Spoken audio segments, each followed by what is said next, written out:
అందరికీ శనార్థులు ఎట్లున్నారులా ఇక ఎప్పటి లెక్కనే ఇవాళ కూడా ధమాకా దుమ్ముదులిపై వార్తలను మీకోసారికి తీసుకొచ్చిన కాబట్టి వార్తలు ఓడిచిపోయేదాక స్కిప్ కొట్టకుండా పురాగా చూద్దాం. సరే మరి ఇవాళ ధమాకా దుమ్ముదులిపై వార్తలను స్టార్ట్ చేద్దామా? స్టార్ట్ చేసే కంటే మొదలుగా మన ధమాకా దుమ్ముదులిపై ఛానల్ను కొత్తగా పెట్టినాం కాబట్టి సబ్స్క్రైబ్ చేసుకోండి. మీ సపోర్టు ఆశీర్వాదాలు ఇస్తున్నారు కదా, గట్లనే సేమ్ రొటీన్ ఇస్తూనే ఉండుండ్రి. మరి ఇలా మన తాజా వార్తలు గరం గరం ఏడిగా ఏమున్నాయో చూద్దాం పాండ్రి.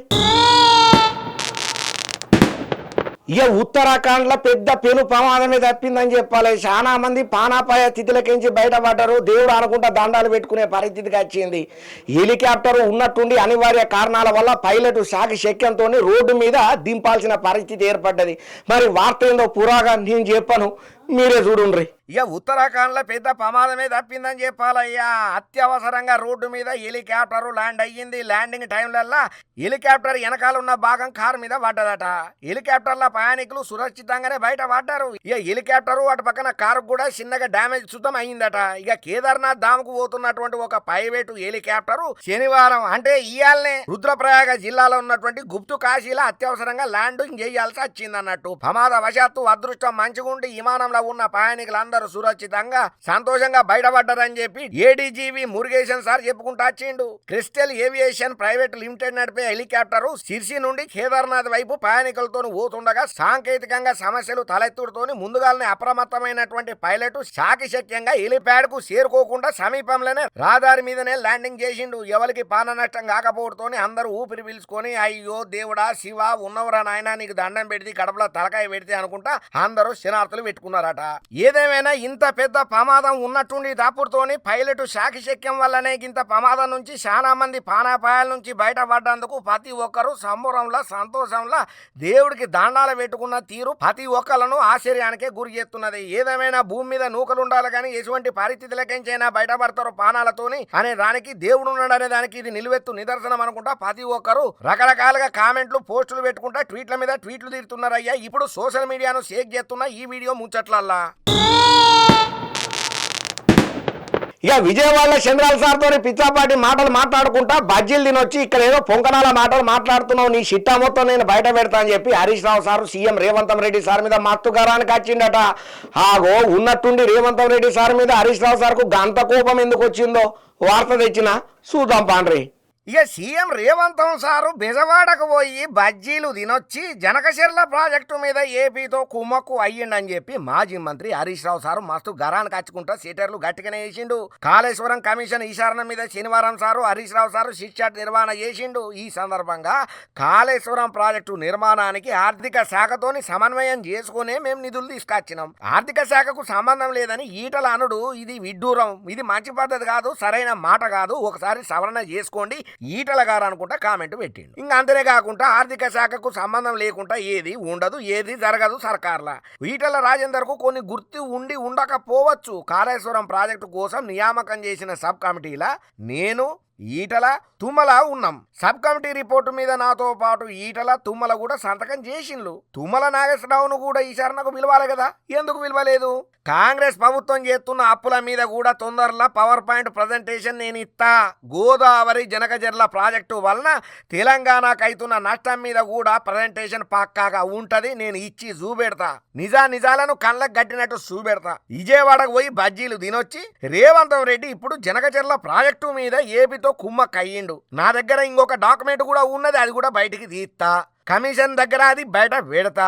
వాళ్ళు అడిగితే అన్ని ప్రశ్నలు ఒకటి కాదు రెండు కాదు ఎన్ని అడుగుతారో అడుగుండ్రి, అన్నిటికీ సమాధానాలు చెప్తా. నేను రాతపూర్వకంగా కూడా ఇస్తా బరాబర్. దమ్ముంటే నా ఛాలెంజ్ను కాసుకుంటారు అని చెప్పి శిక్షట్లో చెప్పుకుంటూ వచ్చిండు హరీష్ రావు సారు. ఇక ఏదేమైనా కాళేశ్వరం కమిషన్ నోటీసుల ముచ్చట్లలోనైతే తెలంగాణ రాష్ట్రంలో పెద్ద పకంపనులే అవుతున్నాయ్యా. ఎందుకనంటే ఈ కాళేశ్వరం ప్రాజెక్టుకు సంబంధించిన ముచ్చట్లలో ఈటల సార్కు, హరీష్ రావు సార్కు, కేసీఆర్ సార్కు, కవితక్కకు ఇట్లా కొంతమంది లీడర్లకు కూడా బీఆర్ఎస్ నాయకులకు నోటీసులు అయితే వచ్చినాయి. మరి ఎవరు ఏ తీరు సమాధానాలు ఆ కమిషనర్ పెద్దలకు చెప్తారో మనకు మాత్రం ఏం తెలుసు, చూద్దాం. ఇక AP deputy CM Pawan Kalyan సార్ను నాగార్జున సారు అవమాన పరిచిందనే మాట సోషల్ మీడియాలో గట్టిగానే చక్కర్లు కోరుతున్నది. ఆగో ఏమయ్యా పవనాల్ సార్ను నాగార్జున సారు ఏం పెద్ద పొలిటికల్గా వీళ్ళకేం లేదు కదా, ఆయన సినిమాలలో ఉన్నాడు, ఈయన రాజకీయంలో ఉన్నాడు, సినిమాలకేం చచ్చి మరి ఆయనకు సినిమాల పంచాయతీ కూడా లేదు. మరి ఉన్నట్టుండి ఏమా పంచాయతీ అని అంటున్నారా? ఎందుకు వచ్చిందో ఏమిటి కోసానుకో సోషల్ మీడియాలో ఎందుకు ఈ పోస్టులు వైరల్ అవుతున్నాయో మీరే చూడండి.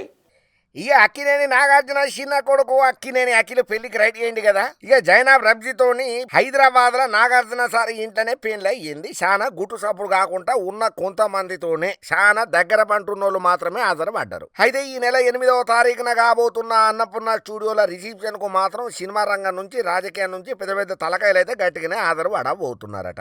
అయితే ఇప్పుడు ఏదైతే ముచ్చటున్నదో సోషల్ మీడియాలో గట్టిగానే వార్తలు వినబడుతున్నాయి. ఎందుకంటే అఖిలు పెళ్లి సందర్భంగా తెలంగాణ సీఎం ను, తెలంగాణ డిప్యూటీ సీఎం ను, అట్లనే ఏపీ సీఎం చంద్రబాబు సార్ ను కలిసి ప్రత్యేకంగా కార్డునిచ్చి అయితే రమ్మని ఆహ్వానం చెప్పిండు. కాకపోతే ఇక్కడ పవన్ కళ్యాణ్ సార్ పేరు ఏడ కనపడలేదు. అక్కడ తెలంగాణలో డిప్యూటీ సీఎం కి ఇచ్చిండు కానీ ఇక్కడ ఏపీలో డిప్యూటీ సీఎం కి ఇయ్యలేదు. ఇక ఈ ముచ్చట్లల్లో రకరకాలుగా గుసగుసలు వినబడుతున్నది. నాగార్జున జగన్ పార్టీ, జగన్ కు ఆప్త మిత్రుడు, బాగా కావాల్సినోడు.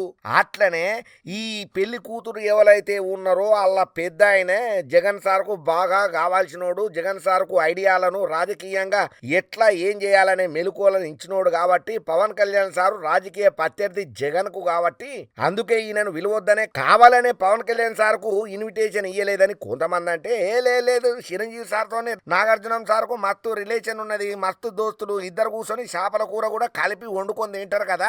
గసపడి తమ్ముని ముచ్చట్లల్లో నాగార్జున ఎందుకు గట్లుంటాడో, మీదికి డిప్యూటీ సీఎం కదా, పిలిస్తే ఈయనకే కొంచెం గ్రాండ్ గా ఉంటది కదా అని అంటున్నారు కొంతమంది. ఏదేమైనా ఇంటర్నల్ గా తెలుస్తున్న ముచ్చట ఏందయ్యా అంటే పవన్ కళ్యాణ్ సార్ కోసం ఇన్విటేషన్ ఇయ్యనికపోతే ప్రస్తుతానికైతే బొంబాయిలో ఓజీ షూటింగ్ లో ఉన్నాడు పవన్ కళ్యాణ్ సార్ అని చెప్పి నాగార్జున సార్ పోయిన టైంలో తెలిసిన ముచ్చటట. సరే ఫోన్ చేసి విషయం చెప్పి మీరు వచ్చిన తర్వాత కలుస్తామని అన్నాడట.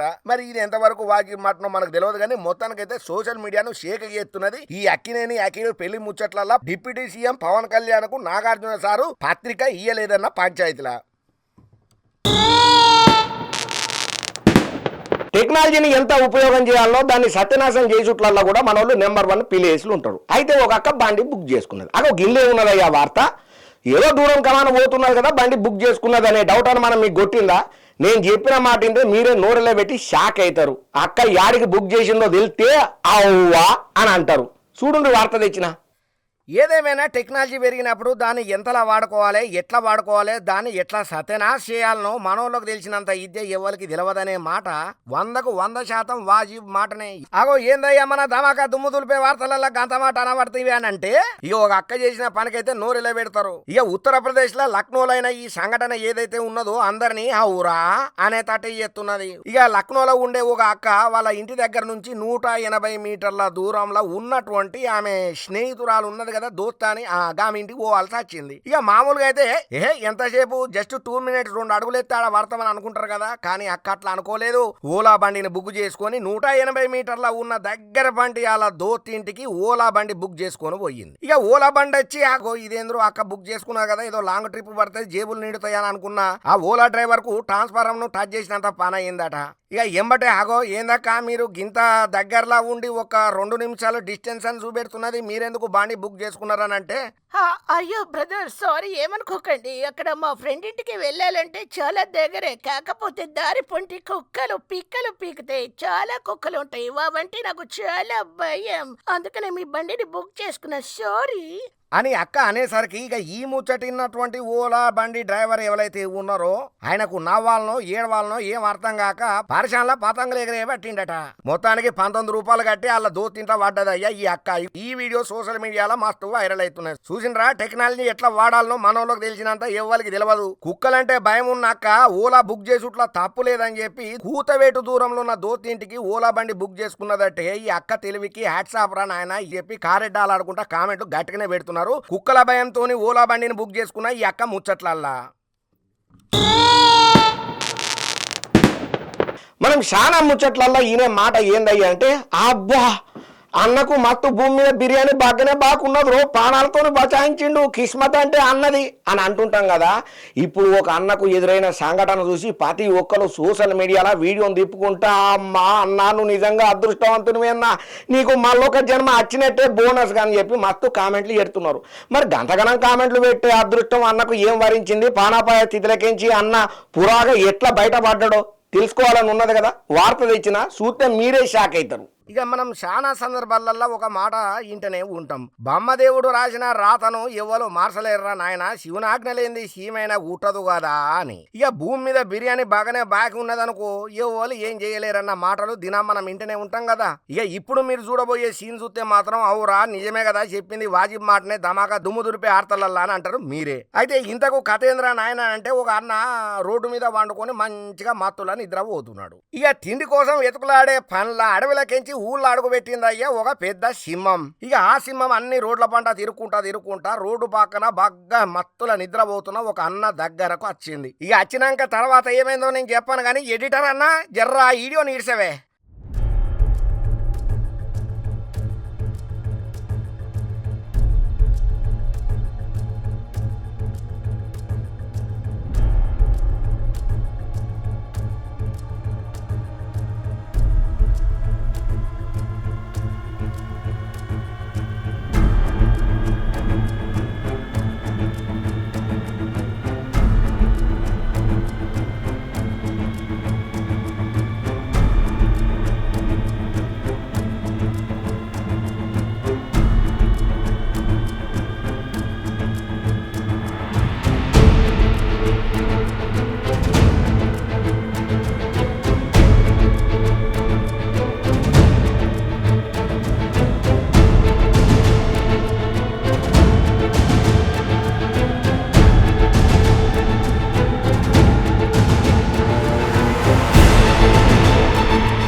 చూసినరా అన్నకు ఎంత పానగండం తప్పిందో. సరే పక్క పంటి అన్న నిద్రపోతుంటే చూసి ఉన్నట్టుగా పోయింది కదా, అవతలకు పోయింది సింహం అని అనుకుంటే మళ్ళా దానికి ఏం డౌట్ అనుమానం కొట్టిందో. అగ్గో నేను ఇంత ముందు ఒక మనిషి పండుకోగా చూసిన కదా, ఇంతకు వాని కథేంది కమానిషేంది బతుకున్నాడా పీకిండా అని చెప్పి మళ్ళొక పారు వచ్చి అన్నను మొత్తం గట్టిగానే వాసన చూసిందట. చూసిన తర్వాత మళ్ళేమనుకున్నదో గీని మాంసం ముద్ద మనకేం మనకొత్తది చెట కండలేదనుకున్నదో ఏమో గానీ నా కడుపు నిండదనుకున్నదో తెలియదు గానీ మొత్తానికైతే మళ్ళా వెనకకు మరలి అట్నుంచి అటే పీకింది. మరి అన్న సింహం వచ్చినా ఎరక పట్టలేనంత గంత గాఢ నిద్రలా ఎందుకున్నాడో ఏమో తెలియదు కానీ మొత్తానికైతే అన్నకు బాగానే బిర్యానీ బాకీ ఉన్నది, పానాలు బచాయించింది. సింహం వచ్చి మనిషి వాసన చూసుడంటే మామూలు ముచ్చట కాదు.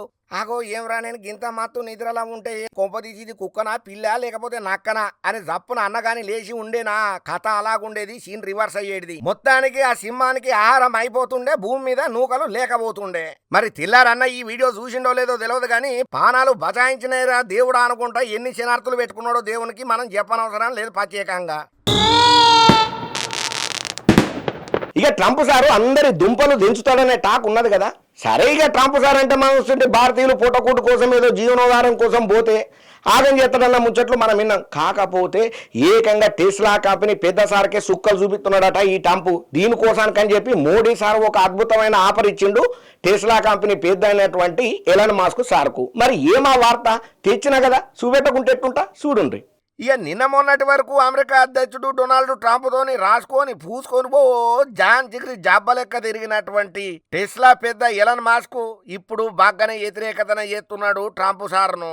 ఇక ఈ ముచ్చట్లల్లా మోడీ సారు టెస్లా పెద్ద అయినటువంటి ఎలన్ మాస్క్ సార్కు ఒక శుభవార్తనే చెప్పిండు. ట్రంప్ తోని ఈ భేదాల కారణంగా అమెరికాల నష్టాలు సవి చూస్తున్న మాస్క్ ఇప్పుడు భారత్ ని వ్యాపార ఇస్తున్న కోసం గతంలో నువ్వు ఒక ప్రతిపాదన తీసుకొచ్చినావు కదా, దానికి మేము ఆమోద ముద్ర వేసినాం. శాటిలైట్ ఆధారంగా టెలికాం ఇంటర్నెట్ సేవలను అందించేటట్టుగా Elon Musk company Starlink Bharat ల లైసెన్స్ కోసం 2 సంవత్సరాల క్రితం దరఖాస్తులు చేసుకున్నది. అయితే భారతీయ భద్రతతో సహా వివిధ సమస్యల కారణంగా ఈ పనులు జనంతా లేటే అయినాయి. ఇక 2 ఏళ్ల తర్వాత ఇవాళ దీనికి కేంద్ర సర్కారు ఆమోదం చెప్పుకుంటా వచ్చింది. స్టార్ లింక్ సేవలు భారత్ ల ప్రారంభం చేసేటట్టు వీలుగా కేంద్రం టెలికమ్యూనికేషన్ల శాఖ లైసెన్సును మంజూరు చేసింది. దీంతో తొందరలోనే స్టార్ లింక్ సేవ సేవల్ని భారత్ లో స్టార్ట్ చేయనీకే ఎలాన్ మస్క్ మస్తుగా రెడీ అవుతున్నాడయ్యా. ఇక భారత్ లో ఇట్లా ఉపగ్రహం ద్వారా టెలికాం సేవల కోసం లైసెన్స్ తీసుకున్న 3వ కంపెనీగా స్టార్ లింక్ అవతారం చేయబోతున్నది. ఇప్పటికే రిలయన్స్ జియోతో పాటు యూటెల్ శాట్ యొక్క వన్ వెబ్ కూడా ఇట్లా లైసెన్సులు తీసుకున్నాయి అన్నట్టు. ఇక దీంతో స్టార్ లింక్ ఇప్పుడు తన ఉపగ్రహ నెట్వర్క్ ను ఉపయోగం చేసి భారతదేశంలో హై స్పీడ్ ఇంటర్నెట్ ను అందించేటట్టుగా రంగానికి రెడీ అవుతున్నదయ్యా. ఇంకోవైపు అమెజాన్ ఉపగ్రహ ప్రాజెక్టు కైబర్ కూడా కేంద్రం నుంచి ఇటువంటి లైసెన్స్ కోసమే ఎదురు చూస్తున్నది. ఇక రీసెంట్ గా భారత్ ల టెలికాం స్పెక్ట్రమ్ కేటాయింపుల్ని ఏలం ద్వారానే సేకరణ చేయాలని చెప్పి రిలయన్స్ జియో పట్టుబట్టిన కేంద్రం మాత్రం ఎలన్ మస్క్ సంస్థ స్టార్ లింక్ కోరుతున్నట్టుగానే బిడ్డింగ్ లేకుండానే నేరుగా కేటాయించిందయ్యా కేంద్ర సర్కారు. ఇక ఇప్పుడు స్టార్ లింక్ లైసెన్స్ కూడా పొందడంతో భారత్ లో అతిపెద్ద ఉపగ్రహం టెలికాం సేవల సంస్థగా అవతరించేందుకు కూడా అవకాశం దొరకబోతున్నది అన్నట్టు. ఏదేమైనా మోదీ సార్ తీసుకున్న ఈ నిర్ణయానికి రాబోయే రోజుల్లో అత్యంత గొప్పగా ఇంటర్నెట్ సేవలు అందుబాటులోకి రాబోతున్నాయి. హై స్పీడ్ తోటన్న ముచ్చట చూసి ప్రతి ఒక్కరు సంబరపడబట్టిండ్రు. ఇక జనరల్ గా మనకి ఏమైనా కావాలని అంటే మనం సూపర్ మార్కెట్లలో పోతుంటాం కదా. మీరే 40 సూపర్ మార్కెట్లకు పోయేది, నేను సుతం పోతాం, నా తన కూడా మత్తున్నది అనుకుంటా. ఒక పెద్ద గజరాజు సూపర్ మార్కెట్లకు అడుగు పెట్టింది. ఇక గజరాజును చూసి ప్రతి ఒక్కరు గద కొనుక్కుంటా, నీకు దండం పెడితే బయటికి పో అన్నా కూడా ఈనక్కుంటా ఏం కావాలన్నా అన్ని తినేసిందట. మరి వార్త తెచ్చిన కదా చూడండి. ఇక మనకేమైనా సామాన్లు కొనుక్కోవాలంటే చిల్లర కొట్టు చిట్టమ్మ దగ్గరకో కిరాణం కొట్టు పాపయ్య దగ్గరకో పోయి కొనుక్కుంటాం. కొన్ని సందర్భాలలో మనకి ఏమనిపిస్తుంది అని అంటే ఇక ఎక్కువ మొత్తంలో సామాన్లు నిలపరి కొనాలంటే పెద్ద సూపర్ మార్కెట్ కు పోతాం కదా. సరిగా మనుషులు సూపర్ మార్కెట్ కు పోతారు, కొనుక్కుంటారు, తెచ్చుకుంటారు. ఒక కార్డుకు 4 కార్డులు గీకి ఎట్లో తిప్పలు పడి ఇంటి సామాన్లను అయితే తెచ్చుకుంటారు కదా. మరి ఇవన్నీ ఏనుగు ఎరగబట్టిందో ఏందో తెలియదు కానీ, అరే మీకేనా 40 తిండి తిప్పలు నాకు లేదా, మీకేనా కడుపున్నది నాకు లేదా, మీకేనా ఆకలి నాకు లేదా, అరే మీరే పోతారా సూపర్ మార్కెట్ కు, నేను కూడా పోతా, నాకు కావాల్సినవి నేను కూడా కొంటా, నా తానా బిల్లులు ఏం లేదు. ఎవడైనా ఎక్కువ మాట్లాడి బిల్ కౌంటర్ల బిల్లు అయితే తొండం బట్టి జాడిచ్చి కొడతా అనుకున్నదో ఏమో తెలియదు కానీ ఒక గజరాజు మాత్రం ఏకంగా సూపర్ మార్కెట్లకి ఎంట్రీ ఇచ్చింది అయ్యా. సూపర్ మార్కెట్లకి ఎంట్రీ ఇచ్చుడే కాదు, మందిని ఆగం చేసింది. అయితే థాయిలాండ్ లో అయినా ఇటువంటి షాకింగ్ సంఘటన చూసి ఆ సూపర్ మార్కెట్ వాళ్ళు ఒక్కసారిగా షాక్ తిన్నారయ్యా. ఇక అట్లా సూపర్ మార్కెట్ల సీలింగ్ అంటుకునేటట్టు జొర్రినటువంటి ఏనుగు కంటికి కనపడ్డదల్లా తినేసిందట. ఏకంగా 9 బ్యాగుల స్వీట్ రైసు, సౌండ్ షిప్పు, అరటి పండ్లను మంచిగానే గుంజిందట. అసలు మ్యాటర్ ఏంద్రా నాయన అంటే ఈ గజరాజుకు బాగా ఆకలైందట. ఇక ఆకలి తీసుకొనికే జరంతా ముందరికి వచ్చింది. ఇక ఈ క్రమంలో దానికి ఒక సూపర్ మార్కెట్ కనబడ్డది. ఇక తెలుసు కదా సూపర్ మార్కెట్ వాళ్ళు అంటే మంచిగా అలంకరణ బిస్కెట్లు, డబల్ రొట్టెలు అన్ని అలంకరణ చేసి పండ్లు పలారాలు పెడుతుంటారు కదా పెళ్లికి వచ్చినట్టు. అట్లా పెట్టేశారు. ఈ అమ్మ గిదెక్కడదో సూపర్ మార్కెట్ మనకి ఎప్పుడు కంట్ల కనపడలేదు. అడవులలో తిరుక్కుంటూ ఆకులు అలమందలు తిని మొత్తం కడపంతా ఖరాబ్ అయిపోయింది. జర సూపర్ మార్కెట్ లో పోయి ఒక సూప్ చూద్దాం అనుకున్నదో ఏమో తెలియదు కానీ మొత్తానికైతే సూపర్ మార్కెట్ ను ఖాళీ చేసే పనిలో పడ్డది ఈ గజరాజు. ఇక మొత్తానికి గ్రాసరీ స్టోర్ లోకి పోయి దానికి కావాల్సింది తినేసి ఆకలి తీసుకున్నదట. ఇక అక్కడ 100 రకాల ఐటమ్లు కనబడ్డా కూడా దానికి ఏం తినాలనిపించిందో గదే తిన్నదట. కాకపోతే ఏనుగు చేయాల్సిన కామన్ పాయింట్ బీభత్సం అయితే ఏం చేయలేదంట కానీ సైలెంట్ గా దానికి ఏం తినాలనిపించిందో తిని అవతల పడ్డదట. దీంతో చూసినటువంటి అక్కడికి వచ్చిన కస్టమర్లు గాని ఓనర్ గాని షాక్ తోటి నీళ్లు నవ్వులుకుంటా చూసుడే అయిపోయిందట ఇలా పని. ఇక ఆ సూపర్ మార్కెట్ లో ఆల్రెడీ ఏమైనా కొనుక్కుందామని వచ్చినటువంటి కస్టమర్లు ఉరుకుడు పని మొదలు పెట్టినరట. ఇక మొత్తానికైతే ఎవరికి ప్రాణహాని చేయలేదు కానీ దాని కడుపు నింపుకునే ప్రయత్నం చేసింది. ఇది మంచి ఏనుగురా నాయన అని చెప్పి కొంతమంది నెటిజన్లు అయితే కామెంట్లు పెట్టుకుంటా ఈ వీడియోను గిర్రగిర్ర తిప్పుకుంటా దండాలు అయితే పెడుతున్నారయ్యా ఈ గజరాజుకు. వీళ్ళందరూ రిగ్గింగ్ చేసి గెలిచిల్లయ్యా. మ్యాచ్ ఫిక్సింగ్ ఉన్నది, నిజాయితీగా గెలవలేదని చెప్పి రాహుల్ గాంధీ సారు ఎన్డీఏ సర్కార్ మీద గట్టిగానే కౌంటర్లు వేసుకుంటూ వచ్చిండు. మరి రాహుల్ గాంధీ సార్కు గంతగణము ఏమా కూపి దొరికింది, ఏమా మాటలు మాట్లాడిండు, ఎందుకోసానికి మాట్లాడిండో మైకు ఉత్తగా దొరికిందని మాట్లాడిండు అనే ముచ్చట్లల్లా గట్టిగానే నెటిజన్లు రాహుల్ గాంధీ సార్కి అయితే ట్వీట్లు పోస్టులు కౌంటర్లు ఇస్తున్నారు. మరి ఇంతకు రాహుల్ గాంధీ సార్ ఏమన్నాడో వార్త తెచ్చిన కదా చూడండి. ఇక కాంగ్రెస్ పెద్ద అయినటువంటి లోక్సభల ప్రధాన ప్రతిపక్ష నేత అయినటువంటి రాహుల్ గాంధీ సారు బీజేపీ మీద మళ్ళొక పారి గట్టి కామెంట్లు చేసుకుంటూ వచ్చిండు. గతేడాది మహారాష్ట్రలో అయినటువంటి అసెంబ్లీ ఎన్నికలలో మ్యాచ్ ఫిక్సింగ్ అయ్యిందని, రిగ్గింగ్ చేసి బీజేపీ నేతృత్వంలో మహాయుతి కూటమి గెలిచిందని చెప్పి రాహుల్ గాంధీ సారు ఆరోపణలు చేసుకుంటూ వచ్చిండు. మహారాష్ట్ర చరిత్రలోనే ఎన్నడూ లేని విధంగా 288 సీట్లకు గాను కూటమి 235 సీట్లు వచ్చినాయని చెప్పి మ్యాచ్ ఫిక్సింగ్ రిగ్గింగ్ కారణంగానే ఇది సాధ్యమైందని చెప్పి ఎన్డీఏ కూటమికి ఇన్ని సీట్లు ఎట్లా వస్తాయని చెప్పి రాహుల్ గాంధీ సార్ సంచలన ఆరోపణలు చేసిండు. ఎన్నికలలో సక్సెస్ గానీకే బీజేపీ 5 సూత్రాలను పాలన చేసిందని చెప్పి ఎక్స్ ఏదికగా ఒక పోస్టునైతే పెట్టిండు. మొదటిది వాళ్ళకు అనుకూలంగా ఎలక్షన్ కమిషన్ ఏర్పాటు చేసుకునుడు కోసం ప్యానల్ ను రిగ్గింగ్ చేసుడు. ఇక రెండోది నకిలీ ఓటర్లను లిస్టులలో చేర్చుడు. ఇక మూడోది ఓటింగ్ టర్నింగ్ అవుట్ల మార్పులు, నాలుగోది బోగస్ ఓటింగ్, ఐదోది సాచాలను దాసుడు.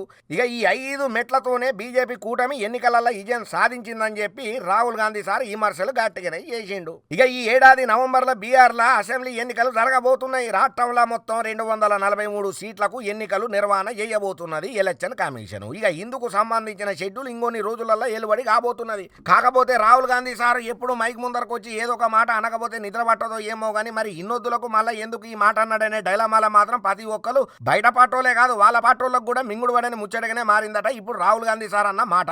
సరే రాహుల్ గాంధీ సార్ అయితే మ్యాచ్ ఫిక్సింగ్ అయింది, ఓట్లల్లో రిగ్గింగ్ అయిందని అంటున్నాడు. కానీ మరి దీని మీద బీజేపీ పెద్దలు ఎట్లా రియాక్ట్ అవుతారో మనకు మాత్రం ఏం తెలుసు. అయినా గెలుపోవటంలో అనేటి సహజం. గెలిచిన వాళ్ళేమో మేము బాగా గెలిచినాం, ప్రజల ఆదరణ పొందినామంటే గెలవని వాళ్ళు మాత్రం గిసొంటి మాటలు పక్కా మాట్లాడతారని చెప్పి పక్కబంటి కామెంట్లు కూడా కౌంటర్లు గట్టిగానే ఇస్తున్నారు లీడర్లు. ఇక కేటీఆర్ సార్ కు ఊహించని షాకే అయ్యిందుల్లా. అగో ఏమయ్యా కేటీఆర్ సార్ కు గంతగనం షాక్ తగిలిందనే ముచ్చట డౌట్ అని మనం మీకు కూడా వచ్చింది కదా. మీకు చూపెట్టనికనే వార్త పురాగా షిట్టాతో ప్రకారం పురాగా తీసుకుని వచ్చిన హైకోర్టు సుప్రీంకోర్టు నోటీసులు ఇచ్చిన ముచ్చటల్లా కేటీఆర్ సార్ డైలామాల పడ్డాడట. ఉన్నట్టుండి సుప్రీంకోర్టు నోటీసులు ఎందుకు వస్తాయి అని అనుమానం వచ్చింది కదా. వార్త తెచ్చిన చూడండి. ఇక బీఆర్ఎస్ వర్కింగ్ ప్రెసిడెంట్ అయినటువంటి మాజీ మంత్రి కేటీఆర్ సార్ కు సుప్రీం నోటీసులు వచ్చిందన్న ముచ్చట తెలంగాణ రాష్ట్ర రాజకీయాలలో ప్రకంపనలనే క్రియేట్ చేస్తున్నది. తెలంగాణలో బీఆర్ఎస్ పార్టీ అధికారంలో ఉన్న టైంలో అధికారాన్ని పోయిన తర్వాత కూడా కేటీఆర్ రిపీట్ కంటిన్యూగా కాంగ్రెస్ సర్కార్ మీద తీవ్రంగా విమర్శలు చేసుకుంటూ వచ్చిండు. ముఖ్యంగా రాష్ట్ర ప్రభుత్వ వ్యయంలలో అవినీతి ఉన్నదని, పెద్ద ఎత్తున నిధులను దుర్వినియోగం చేసిండ్రని చెప్పి ఆరోపణలు మైకు దొరికితే చాలు గట్టిగానే ఊదరగొట్టిండు కేటీ రామారావు సారు. ఇక ఈ క్రమంలోనే కాంగ్రెస్ సర్కారు దాదాపు 25,000 కోట్ల అవినీతికి పాల్పడ్డదని ఒక మీటింగ్ లో చెప్పుకుంటూ వచ్చిండు. ఇక కేసీఆర్ సార్ అన్న మాటలను సీరియస్ గా కాంగ్రెస్ సర్కార్ తీసుకున్నది. ఇక ఏవైతే కేటీఆర్ సారు 25,000 కోట్లకు కాంగ్రెస్ పార్టీ అవినీతికి పాల్పడ్డదన్న ముచ్చట సోషల్ మీడియాలో మస్తు వైరల్ అయింది. ఇక కేటీఆర్ చేసిన మాటలకు గాను ఆదిలాబాద్ జిల్లా ఉట్నూరు పోలీస్ స్టేషన్ లో ఆత్రం సుగుణ అనే సామాజిక కార్యకర్త ఫిర్యాదు చేసింది. అభిప్రాయం ప్రకారం తప్పుడు ఆరోపణలు చేసుడు ద్వారా పబ్లిక్ కాంగ్రెస్ పట్ల దేశాన్ని వెంచేందుకు కేటీ రామారావు సార్ ప్రయత్నం చేస్తున్నాడని చెప్పి ఈ ఫిర్యాదుల క్లియర్ కట్ గా ఇచ్చుడుతోని పోలీస్ కేసు అయితే నమోదు అయ్యింది. ఇక ఈ కేసును సవాల్ చేసుకుంటా కేటీ రామారావు సార్ హైకోర్టుల పిటిషన్లు సుతమేసిండు. హైకోర్టు ఈ కేసు ఆయనకు అనుకూలంగా తీర్పు ఇచ్చింది. పబ్లిక్ ఫోరంలా వ్యక్తిగత అభిప్రాయంగా చెప్పిన మాటల మీద కేసు న్యాయసమ్మతం కాదని చెప్పి న్యాయస్థానం చెప్పుకుంటా వచ్చింది. అయితే హైకోర్టు తీర్పుతోని అసంతృప్తికి లోనైనటువంటి ఆత్రం సుగుణ దేశ అత్యున్నత న్యాయస్థానమైనటువంటి సుప్రీం కోర్టును ఆశ్రయం చేసింది. ఇక సంజయ్ కరోల్ సార్ నేతృత్వంలో ధర్మాసనం ఈ కేసును విచారణ చేస్తున్నది. పిటిషన్ పరిశీలన తర్వాత కేటీఆర్ రియాక్ట్ కావాలని చెప్పి నోటీసులను సుతం జారీ చేసింది. సరే మరి సుప్రీంకోర్టు నుంచి ఏం తీర్పు వస్తుందో మనకు మాత్రమేం తెలుసు, చూద్దాం. హబ్బా మొత్తానికైతే తెచ్చిన కాడికి ధమాకా దుమ్ము దులిపే వార్తలను ఈ రాజమలు పురాగా ఓడగొట్టిలు మీరు హ్యాపీగా ఫీల్ అయినరని నాకు తెలుస్తూనే ఉన్నది. కాబట్టి ఇంగిన్ని మంచి మంచి ధమాకా దుమ్ము దులిపే వార్తలతో నేను అత్తనే ఉంటా. మన ధమాకా ఛానల్ను సబ్స్క్రైబ్ చేసుకోండి, లైక్ చేయండి, షేర్ చేయండి, ఒక మంచి కామెంట్ సుతం పెట్టుండ్రి. ఇంకిన్ని మంచి మంచి ధమాకా దుమ్ము దులిపే వార్తలతోని అట్టా ఉంటా.